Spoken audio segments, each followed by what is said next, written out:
As I said before, water and dry fruits are mandatory. But remember, don't get the whole fridge out there in your study table, near your study table. Not for foodies. And these two things are really important, so you can have that, and you can have a fruit too in your hand.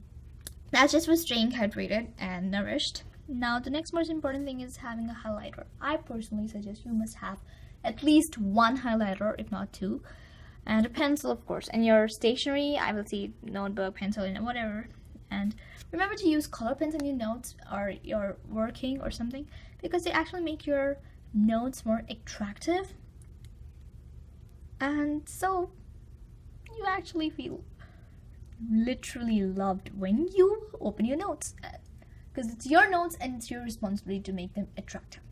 You can use color pens also until they are allowed or permitted in your colleges or schools. Okay, so these were all the WH questions regarding studies. Now let me just discuss the 5 words. Okay, and these words are very, very, very, very, very, very close. So these are the 5 words that we must, as a student, delete from our dictionary. What are these words? Yep, you see that? You see that? By heart. Yeah, by heart. And you do that every day. You're like, I do that every day, man. Especially for history. Do not by heart stuff, okay? Whenever I see someone by hearting, I just recall Chatur, because he was those dumb people who by hearted each and everything in the textbook and just started pretending to be smart in front of their teachers, but finally they weren't. What was his end? What was his outcome? Nothing. So please do not by heart. Please do not by heart stuff. Okay, because you need to understand the concept. You need to understand what the textbook is saying. As I told in the first, that you must learn so that you can gain knowledge about the existence of the world and everything that's around you. So why do you have to by heart it? You never by hearted any movie. You never by hearted the favorite movie you watched. You just watched it. You try to recollect the scenes. That's it. So whenever you have something to memorize, just try to relate a story to that. If you have a 10 set of things to memorize, just relate stories to that and you automatically get it in your head. Okay, so do not by heart. Instead, relate stories to the words you need to memorize. Relate a story. Remember that. So try to understand things and try to be Ranchodas Chanchar, not Chatur. Okay, now next thing. Next word is impossible. Oh my god. I hear every teen say like, okay, you got 200 in maths. Okay, you got 100 out of 100. You got 100 on 100 in math. That is absolutely bullshit. That's impossible. What the? Impossible? What the fuck? I mean, literally, impossible is a word that must not be used in a teen's dictionary. Everything is possible. Everything is possible.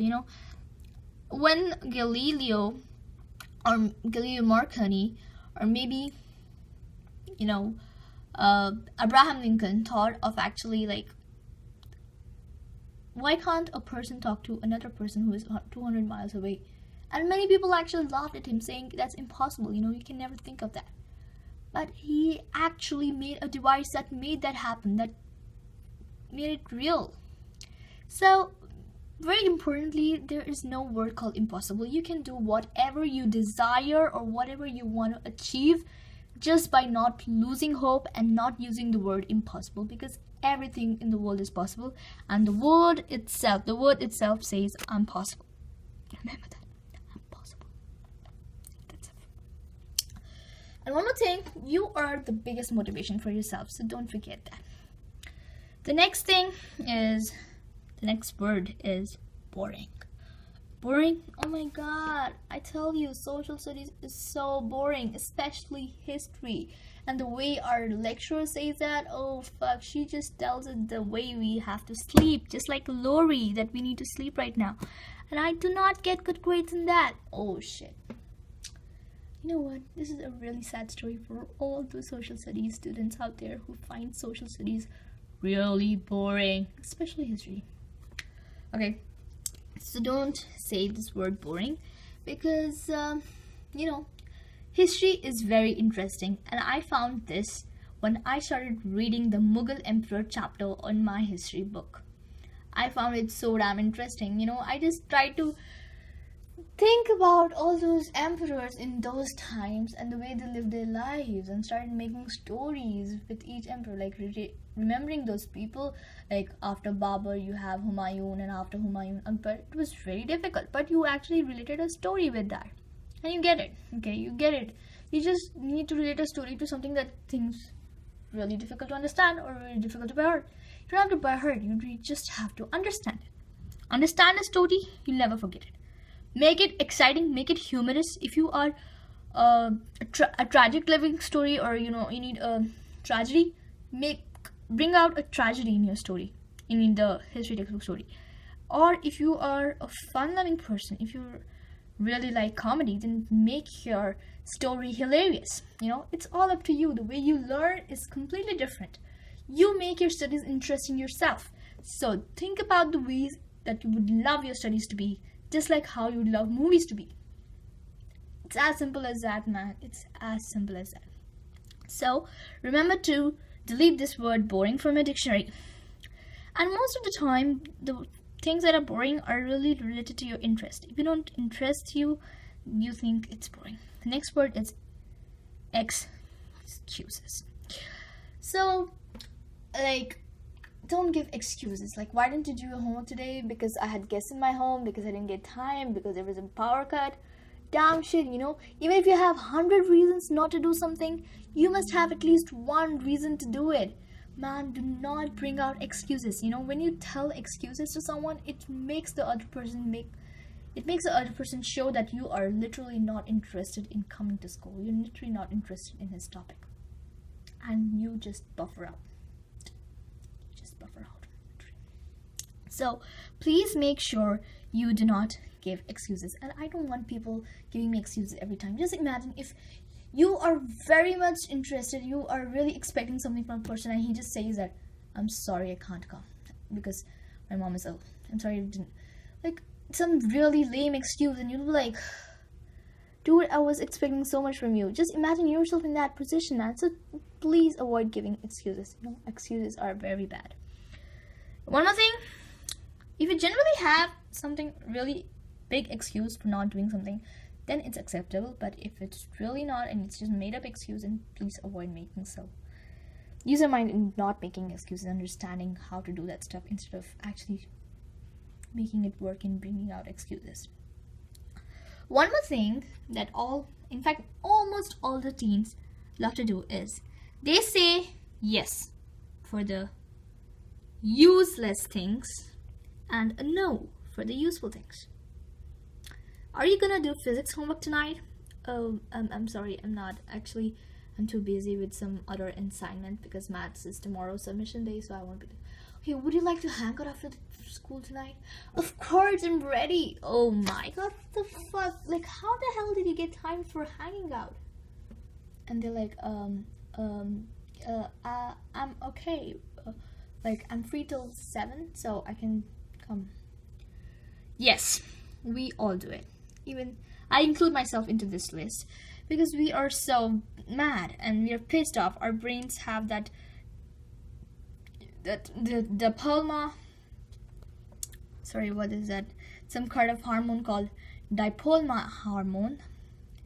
No, there's some kind of hormone actually that actually secretes dopamine. Yeah, dopamine hormone that actually makes our minds do something that's really interesting, or go for something that's not necessary, because at this age we usually get distracted. So it's us who control our mind. It's me or it's you who control your mind, not your mind that controls you. So please remember that and just do what's right. Say yes to useful things and no to useless things. Please do that. If you start making up a habit, that eventually you're going to be a positive, optimistic, and a successful person in life. You're going to, get that habit in you, and you're going to stay away from all those bullshit stuff that people actually do, that teens actually do. So stay away from this and you will really be effective and more effective in life. And the next word is no, I can't. No, I can't. I'm so sorry. I just can't go to that class because my leg is really playing. Oh, dude, why can't you? You can't do anything. Like, just tell me how many of you have watched Karate Kid? Because I have, though it's quite an old movie, but honestly, that movie gave me such an inspiration. His leg was broken like anything, and still he didn't lose hope, and he was like, yes, I can defeat that Chinese guy. Are you kidding me? I mean, that is the courage that you need. And that courage comes only when you are completely determined to do something, you know. So please, remove this word, no, I can't. Yes, you can. You can do anything you want. And remember, this no, I can't statement is only for those things that you really think are away or ahead from your life. Don't do like that. If someone says, can you just walk up Great Wall of China, and you're like, yes, I can. No, that's impossible. But that's not impossible, but right now at that stage you are not capable of doing that. You must practice, and you must be a good runner to actually go and do that job. So you can do it with years of practice, or maybe months of practice, you know, and it depends upon your determination too. So you can do it, but right now you aren't in a position to do. You can give that reason, but honestly, don't say I can. No, I can. Say yes, I can. I need some time. You know, that's perfect. That sounds so optimistic. That sounds so encouraging for the people who actually listen to you too. They feel like, wow, this person is so cool, man. He doesn't even say, he never gets into negativity, man. That's great. It's actually gonna make an impression with your friends. So these were basically those 5 words which we must delete from our dictionary as teens. First is by heart, second is impossible, third is boring, fourth is no, I can't, and fifth is excuses. Do not give excuses. Please do not give excuses. So thank you for watching this video, and I'm really hopeful to meet you guys maybe in the next video. So stay tuned, subscribe my channel, and like this video and share it if you really think it was useful for you as a kid or teen or a parent. Thank you so much once again.